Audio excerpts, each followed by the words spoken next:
Hey, I'm gonna make a pretty, I would say, high mid-level training right now, and I guarantee you, if you do it, either your top roll or your hook will level up 100%. This is probably not going to be a public video. This is probably going to be a private video. Just simply for the reason that I really think this exercise right here, if trained regularly, is going to allow you to beat people, and they're going to say, I have that dude, I have no idea how I'm going to beat that guy.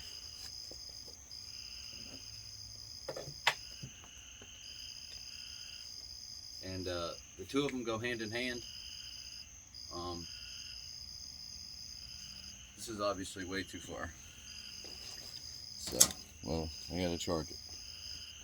So this may be what you get for now, fellas. Unless I can zoom in. No.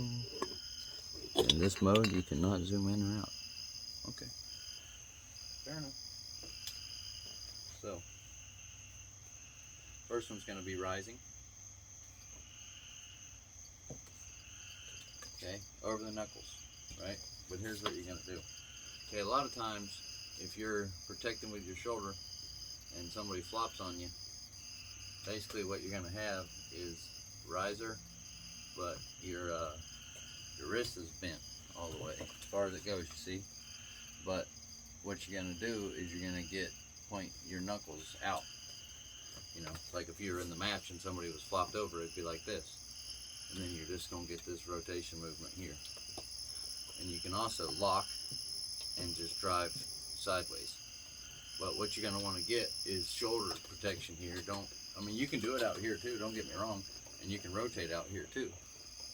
But in my opinion, in here is way stronger, see? So you get this in, and somebody flops on you, and if you can get, you know, your shoulder in line the way you're pulling, you're gonna be a lot stronger, okay? But that one is just for flop rest press defense, but this is where the technical part comes in, see? Because what you're doing really is you're building your riser. Your riser just happens to be cupped all the way, okay? It's still the same thing. But now, what we're gonna do is we're gonna get in chop mode, which is supinated, okay? So the back of my hand is facing to you, and I still have the band, and the band still run over my knuckles, but it's running over my pinky this time. And so from here, what I'm gonna do is just work my chop. I can also get my shoulder behind it a little bit and kind of go straight this way, you know, with my chop. That way my bone line's hooked up, okay? But here is the cool part. Now, we're gonna go into bend wrist mode, but we're gonna go knuckles high, okay? Just like if you were to hit into a losing position of a hook. So now my arm drops forward, my knuckles are high, okay? And so now look, I'm working. Basically working hook pronation, really. But if you get a good lock here, you get where you can just drive, or you can just turn your knuckles, bam! See, now I'm in a good position, and it's trying to rip me up. Oh gosh. I'm telling you, you develop a static strength right there, you're gonna be able to beat a lot of people, especially with the double bands coming over like this, or you could even do it with a strap.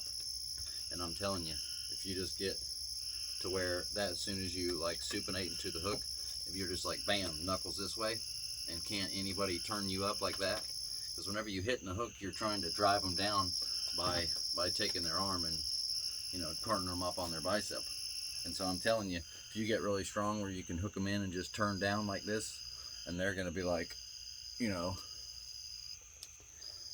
and it's really hard to replicate that. It's so hard on your rotation. It's especially with your wrist bend, it's trying to turn you up like way harder than I felt anyone in a practice. Bing.